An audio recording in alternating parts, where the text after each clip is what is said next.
Picture this. It's Tuesday morning, you're running late, and your kid is on the floor throwing a full-blown meltdown because they don't want to wear shoes. You've asked them 5 times. You've tried reasoning, you've tried bribing, nothing's working, and you're standing there thinking, how did I lose control of a 4-year-old? Now, compare that to what you've probably seen, an Asian family at a restaurant. The kids are sitting quietly, they're eating their food, no screaming, no running around, no iPads propped up to keep them distracted, and you can't help but wonder, what's going on there? What do they know that we don't? Look, I'm not here to tell you that one culture has it all figured out and another doesn't. But there are patterns. There are specific psychological principles at play in traditional Asian parenting that create discipline in kids, and most Western parents have never even heard of them. So today we're breaking it down, not the stereotypes, not the tiger mom stuff, the actual mechanics of how discipline gets built. Because once you understand the psychology behind it, you can apply it too. Let's get into it. Here's the thing, discipline isn't something you teach through lectures or consequences, it's something you build through repetition. In most Asian households, routines aren't suggestions. They're the structure of life: wake up at the same time, eat meals together, do homework before play, go to bed at the same time, every single day. And you might be thinking, yeah, but I have routines too. But here's what most people don't realize. It's not about having a routine, it's about the routine being non-negotiable. There's no debate, there's no just this once. Because the moment you negotiate, you're teaching the child that the routine is optional. Think of it like going to the gym. If you tell yourself, I'll go when I feel like it, you won't go. But if the gym is just what you do at 6 a.m., no questions asked, your body adapts, it becomes automatic. That's what's happening here. Asian parents aren't constantly fighting their kids about bedtime or homework because those things were never up for discussion in the first place. The child's brain learns this is just how life works. And that repetition, that's where discipline gets built. It's a muscle, and you train it the same way you train any other muscle, through consistent repeated action. Now here's where it gets a little uncomfortable for a lot of Western parents. In traditional Asian parenting, kids don't get rewarded just for showing up.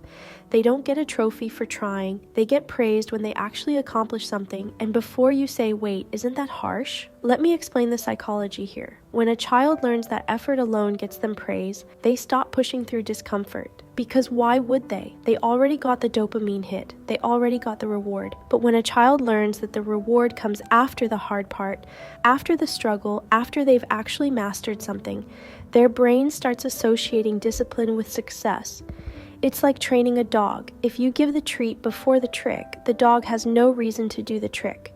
But if the treat comes after, the dog learns the sequence. Action first, reward second. Now, I know what you're thinking, but doesn't that hurt their self-esteem? Here's the thing, self-esteem doesn't come from being told you're amazing when you're not. It comes from doing hard things and realizing you can do them. That's real confidence. That's earned confidence, and Asian parents understand this instinctively. They're not withholding love, they're withholding empty praise, because they know that true self-worth comes from competence, not from participation trophies. Okay, so you might be thinking this all sounds pretty intense, like do I have to turn into a drill sergeant? No.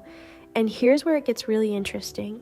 What most people don't realize is that Asian parents don't just demand big discipline. They build it through tiny, consistent responsibilities. A 5-year-old puts their shoes away, a 7-year-old sets the table, a 10-year-old cooks rice. These aren't chores in the sense of punishment tasks. They're just expectations, part of being in the family. And the magic isn't in the tasks themselves. It's in the fact that the child learns, I'm capable, I contribute, I matter because I do things that help. Think about it like cooking. You don't just wake up one day and make a 5-course meal. You start by boiling water, then you learn to crack an egg, then you learn to saute. Each small skill builds on the last. That's what's happening here. These micro responsibilities are training wheels for discipline. The child isn't overwhelmed by some massive expectation.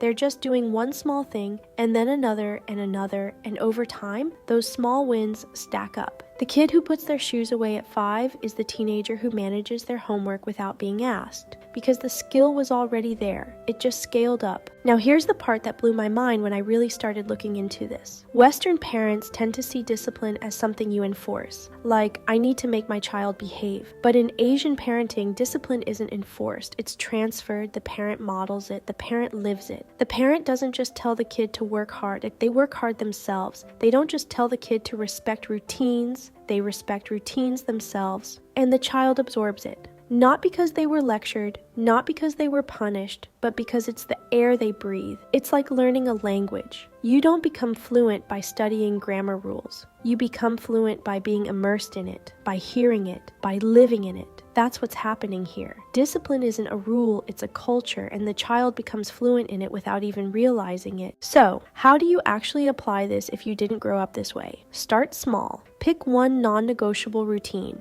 Maybe it's bedtime, maybe it's no screens at the dinner table. Whatever it is, make it consistent. No exceptions, no negotiations. Second, stop praising effort for effort's sake. Praise completion, praise improvement, praise the moment your kid actually does the hard thing. Third, give them a micro responsibility, something tiny, something daily. Let them own it, and then don't take it back. Let them feel capable. And finally, model it. If you want your kid to be disciplined, you have to be disciplined. They're watching everything you do. If you can't stick to your own routines, why would they stick to theirs? Look, you don't have to become a tiger parent. You don't have to throw out everything you believe about parenting. But you can borrow the principles that work. Because at the end of the day, discipline isn't about being strict. It's about being consistent. It's about building habits. It's about teaching your child that they're capable of hard things. And that's a gift that lasts a lifetime.